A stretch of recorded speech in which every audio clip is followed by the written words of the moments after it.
Most of those feasts that we call solemnities, in fact, I think all of them are called solemnities, first of all, because they're pretty important. They're pretty important truths of our faith. You know, we're going to be celebrating Trinity Sunday, the Most Holy Trinity. I remember that when I was in the seminary, that they would assign to us practice homilies, you know, and one of them was to give a homily on New Year's Day, you know, when nobody was really, actually we celebrate New Year's Day as the solemnity of Mary, Mother of God, but they gave us the most difficult days in order to try to construct our practice homily on. And one of them was Trinity Sunday. You know, what do you say about the Trinity? Why is that such a big deal, you know? And actually it's one of my favorites because, frankly, I see Trinities all over the place.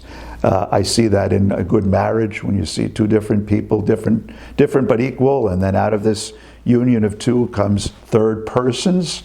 You know, the very stamp of God's Trinity life is on that. One of my favorite descriptions, if you will, of the Trinity was that of St. Catherine of Siena. She used to speak of God as three persons crazy about each other, revolving about each other for all eternity. She used the term pazzo d'amore. God is crazy in love. But if we see the Trinitarian life, this God life of three persons, different but equal, still all God, all one, can't figure it out. But it's a beautiful model of real friendship, of real love. That love always goes outside the individual to another person. And somehow or other, if you can feel that love between two people, it radiates to everybody else. This is the essence of God. So why isn't it something to celebrate? It's pretty important.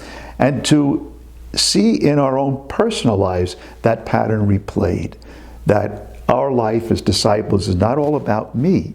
It's about God's love for me. None of us is here because we decided to be here, to be born in this time, in this place, in this race, in this country, in this neighborhood. Somebody else brought us into being, two other people.